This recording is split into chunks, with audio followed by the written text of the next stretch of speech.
Curso de antenas ofrecido por el Grupo de Radiación de la Universidad Politécnica de Madrid. Dentro de las antenas de banda ancha, la antena Vivaldi ha tenido un gran éxito desde que se publicaron los primeros artículos en 1979.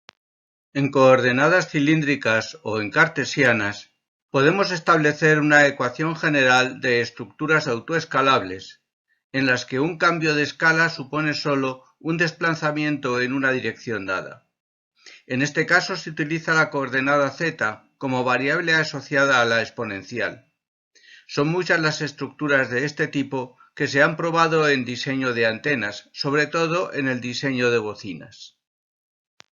Como toda estructura infinita, es necesario truncar la estructura en los dos sentidos de la dimensión de crecimiento, que en este caso es la variable z.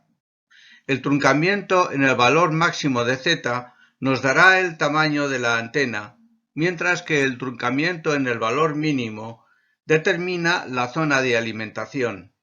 Las frecuencias mínima y máxima de trabajo de la antena se relacionan con estos truncamientos. En 1979, Peter Gibson publicó por primera vez la que llamó antena Vivaldi, por ser este compositor el que le inspiró en su trabajo. Aunque puede fabricarse con láminas metálicas, su forma más utilizada ha sido como circuito impreso sobre un sustrato dieléctrico, en el que una línea de ranura o una línea bifilar se expande de forma exponencial hacia ambos lados, formando una zona de radiación. En la antena Vivaldi se produce un doble truncamiento, en la dimensión de longitud z y en la dimensión de anchura x, para dar unas dimensiones máximas de longitud L por anchura W, al margen de la zona de alimentación. Aparte de estas dimensiones, la anchura de la zona de apertura, la constante de crecimiento de la exponencial o la zona recortada en la parte exterior forman las variables de diseño. Habrá que tener también en cuenta las dimensiones de la línea bifilar de alimentación y el dieléctrico de soporte.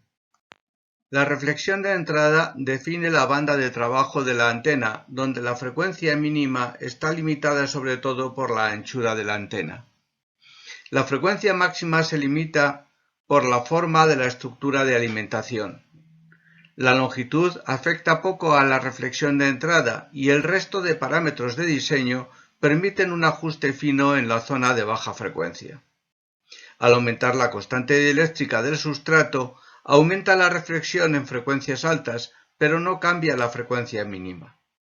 Algunos diseños, modificando la forma de truncado, consiguen reducir la frecuencia mínima de trabajo. El diagrama de radiación es directivo en la dirección del eje de la antena. La polarización es lineal, paralela al plano de la metalización, con un nivel bajo de la componente contrapolar. La anchura del haz principal disminuye con la frecuencia en ambos planos principales. La radiación hacia atrás es baja, incluso sin plano de tierra. Con dieléctricos de alta constante dieléctrica se produce una mayor radiación posterior. La directividad varía entre 6 y 20 decibelios, aumentando con la frecuencia, con la longitud L y con la anchura W de la antena. La antena Vivaldi se puede alimentar desde una guía de onda, con una transición suave de guía a slot. En este caso, la limitación de banda viene impuesta por las frecuencias de corte del modo principal y del primer modo superior de la guía de onda. El diagrama de radiación de la antena sigue aproximadamente las mismas características que para una alimentación con línea slot dentro de la banda correspondiente. La alimentación desde una línea microstrip debe hacerse con un balun de banda ancha. El balun más utilizado es el de acoplamiento eléctrico entre la línea microstrip y la línea slot en ambas caras del mismo sustrato. Funciona mejor con sustratos de alta constante dieléctrica, pero se puede obtener una buena respuesta con una constante dieléctrica de 2. El ancho de banda de este balun puede ser muy grande, alcanzando varias octavas. La estructura completa de antena puede fabricarse mediante un sencillo circuito impreso de doble cara.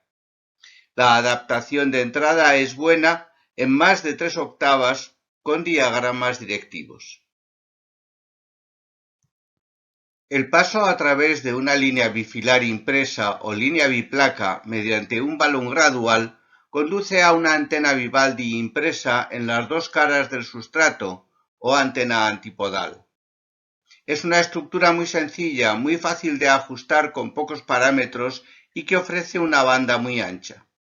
Su único inconveniente es el tamaño de la antena. La limitación en banda se produce sobre todo en baja frecuencia y responde al tamaño del balun y de la misma antena. El diagrama de radiación tiene las mismas características de la antena Vivaldi alimentada con línea slot, salvo en el diagrama de lóbulos secundarios y radiación hacia atrás. La antena Vivaldi tiene muchos usos por su gran ancho de banda y sencillez de fabricación, aunque los diagramas no se mantienen tan constantes con la frecuencia como sería deseable. Se utiliza como elemento individual en sistemas de comunicaciones de banda ancha y en sistemas de medida de antenas. Se ha utilizado también como alimentador en antenas reflectoras y como elemento en la formación de arrays de antenas, como en el de la figura, donde se muestra una agrupación de antenas para el sistema Square Kilometre Array, operativo entre 500 y 3000 MHz. Hemos visto una nueva antena basada en estructuras autoescalables. Hemos mostrado sus parámetros de diseño y las propiedades más importantes: gran ancho de banda en impedancia de entrada, diagrama directivo en la dirección del eje con ganancias crecientes con la frecuencia, polarización lineal de gran pureza. Hemos visto diversas formas de alimentar la antena desde distintos tipos de línea de entrada y hemos apuntado algunas aplicaciones importantes de la antena. La antena Vivaldi no aparece en los libros clásicos de antenas, tanto en libros de docencia como en libros de recopilación de antenas. En los últimos años se han publicado algunas monografías de interés y tesis doctorales y sobre todo muchos artículos en revistas y congresos científicos.